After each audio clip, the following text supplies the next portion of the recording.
The United States Embassy has modernized its recruitment process. No more paper, no more bulky emails bloated with megabytes. Now it's so simple you can do it from your laptop, tablet, or smartphone. So how does it work? We present you the Electronic Recruitment Application, or ERA. Miarabantsika rehetra, Linda Jonany anarako ary miasa atao amin'ny département de ressources humaines atao amin'ny ambassade américaine. Faly andro any manolotra anareo ny système de recrutement vaovao eto amin'ny ambassady izay antsoina hoe Electronic Recruitment Application na foizintsika amin'ny teny hoe ERA. Araka izany anarany izany dia mivadika système électronique tsika izany hoe moderne kokoa. Misy tombontsoa maro amin'ny ERA. Ny voalohany aloha dia lasa elektronika daholo na ny tolotrasa avy aty amin'ny ambassady na ny fangatahana asa avy any aminareo ao anatina système anankiray daholo ny ahafahantsika manao an'izany. Ny tombontsoa faharoa koa dia rehefa avy manokatra compte iray ao amin'ny ERA ianao dia mahita ny tolotrasa rehetra atao amin'ny maso ivoho ary afaka mametraka fangatahana asa amin'ny asa tsirairay ao tsy voatery asa iray ihany. Ny tombontsoa fahatelo dia afaka manao mise à jour ny information-nao ao anatin'ilay système ianao amin'ny fotoana rehetrarehetra sy n'aiza n'aiza misy anao satria raha mbola misy ny internet dia afaka mijery an'io site io foana ianao.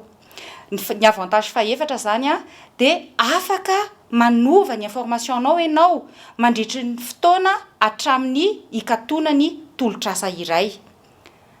Zao tsika dia ijery vidéo anankiray mikasika ny fomba fanokafana compte ao amin'ny ERA sy ny fomba fitadiavana asa atao masivo. Allez dans le site de l'ambassade des États-Unis, cliquez sur Jobs at the Embassy pour voir la liste des emplois disponibles. Avant d'appliquer pour un des emplois disponibles, vous devrez entrer dans votre compte. Si c'est votre première application pour un emploi en ligne au travers d'ERA, vous devrez créer un compte. Dans la page de création du compte, remplissez toutes les informations requises et appuyez sur Next en bas à gauche. Vous remarquerez que votre compte a été créé. Alors cliquez sur Done en bas à droite. Après être entré dans votre compte, cliquez sur l'emploi que vous désirez obtenir et rendez-vous à la page Vacancy Details pour obtenir les exigences de base pour postuler. Ensuite, cliquez sur Apply to this vacancy. Notez que vous devrez répondre à différentes étapes de questions. Et si vous n'êtes pas encore prêt à soumettre votre candidature, vous pouvez sauvegarder vos réponses et revenir plus tard avant la fin de l'échéance fixée dans l'annonce pour cet emploi.